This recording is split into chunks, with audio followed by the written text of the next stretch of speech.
Hello, welcome to Cine-dreamzzz. Today we're going to look at Predator Badlands, which is the most recent Predator film released in November 2025, and I'm going to compare this film to the original 1987 Predator, because I think it's important to get perspective on just how far this franchise has fallen, and how way off the mark this movie really is. So where do we even start with the plot of Badlands? It begins with the Yautja Code malarkey. I'm not even sure I'm pronouncing that right. Yautja, which as you can tell irritates me before the film has even started. Yes, the name Yautja came from early comic books, but I'm not buying it. It's lame and it's pretentious. The protagonist, called Dek, is about to be executed by his father for being the weak link of his clan. His older brother Predator is about to do the honours, but instead releases Dek and in turn is executed by the father. Dek escapes to a hostile planet with many video game enemies to face. Sorry, I meant many enemies to face. This includes the fabled CGI monster Kalisk, which if slayed will grant Dek high status within his clan. Along the way he meets a badly damaged Weyland-Yutani android. Yes, Weyland-Yutani, a key corporate entity from the Alien franchise. Because this director is so smart and original, he's going to merge Predator and Alien again. That will really make people take these movies seriously, won't it? Anyway, I digress. This android, Tia, played by Elle Fanning, serves as a sidekick type character who, through comedic exchanges, teaches Dek the way of life. Their family unit is complete with another cute sidekick, Bud, a small creature that is actually a baby Kalisk. Yep, this is what Predator movies have become. Anyway, the family unit run into trouble when they run into Tia's sister android, Tessa, also played by Elle Fanning.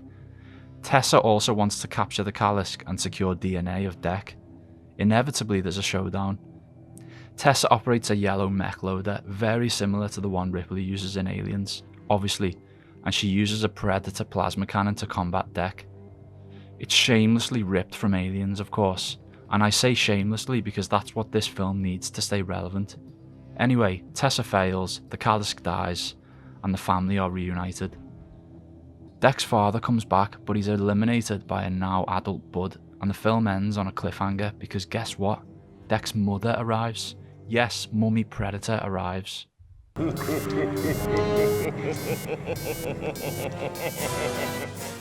So there we go. This is what Predator has become. With Predator Badlands, writer-director Dan Trachtenberg, with over $100 million in his hands, and with every possible technical resource at his disposal, tries to convince us that we no longer need the Predator to be a mysterious force of terrifying cosmic horror.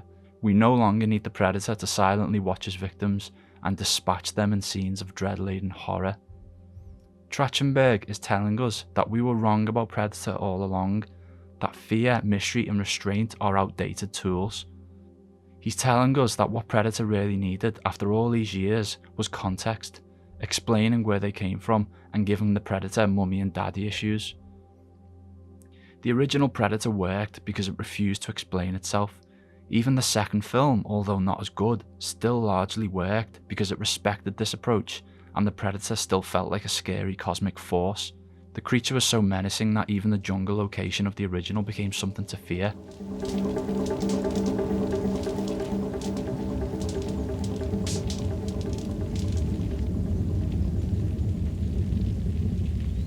Dan Trachtenberg wants us to believe that the Predator needs a complete change of direction. He mentioned this in interviews around the time of the film's release. He believes that what we now need is the Predator movies to change from terrifying cosmic horror to buddy family action comedy. Predator Badlands is trying to tell us that tense scenes of expertly crafted horror are now obsolete, that scenes of CGI saturation work better and the audience won't know the difference. Where the original film relied on carefully crafted scenes to accommodate its special effects, Badlands bombards us with digital nonsense that feels weightless and ultimately disposable. So in the end, we are just a passive audience because we're being treated to something that looks like a video game. But the thing that really pisses me off is that this film did well at the box office, which suggests that writer-director Dan Trachtenberg is going to be allowed to keep indulging this nonsense. Dumping Weyland-Yutani into this film is just a way to bait the possibility that he's going to make another bland shared universe movie with Alien, which will just drag Predator and also Alien further away from their cinematic identities. This is Dan Trachtenberg's third Predator effort. His first, Prey, from 2022, tried to pull the wool over our eyes that a tiny, although skilled female Comanche warrior was capable of surviving and killing an almost invincible extraterrestrial monster. Yes, an almost invincible monster that can single-handedly take out a whole squad of elite special forces who were armed to the teeth. Prey was decent, okay, I'll give you that, but it was flawed because it had zero atmosphere, and really, how can anybody buy into that plot? His second offering was an animated film with a compilation of different Predator-related storylines.